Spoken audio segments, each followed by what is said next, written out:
If your portable AC smells like a wet basement, you've already missed the window for a simple filter rinse. By the time that musty scent hits, mold is usually caked onto the evaporator coils, and the motor's working double hard to push air. Rinsing the plastic mesh helps, but if you want the vent temps to actually drop, you have to get inside the chassis and clean your AC. Before you touch anything, unplug the unit. And if it was running, please give it a few minutes to cool down so you aren't working around a hot compressor. Now, every brand handles internal access differently. If you're lucky enough to have a TCL MZ series, you can slide the filters out and access the internals. But if you're staring at a Danby or LG, you have to strip the entire outer chassis to access the evaporator and condenser coils.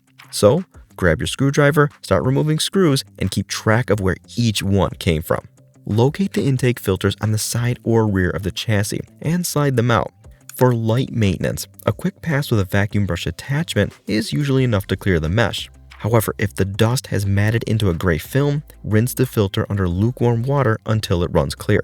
The most critical step is the dry time. Let the filters air dry in a shaded spot, as direct sunlight or heat can crack or warp the plastic frames. Never reinstall a damp filter. Doing so traps moisture against the internal fan, which creates a breeding ground for the very mold and odors you're trying to eliminate.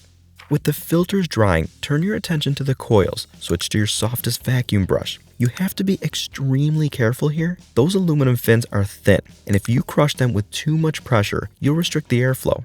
For stubborn, grimy buildup, mist them with a 50-50 vinegar and water mix. Let that sit for 15 minutes to eat through the buildup, then lightly blot the area with a microfiber cloth.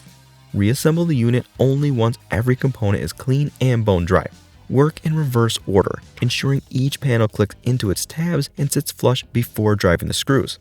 Then plug it back in, run a quick cycle, and confirm it powers on without any rattling or error codes. Oh yeah, and fair warning, if your unit is a sealed design with no obvious way in, do not play hero and snap the plastic. Just use a vacuum or soft brush to flick out whatever dust is visible through the vents. It's better to leave a little dust behind than to crack the casing trying to force it open.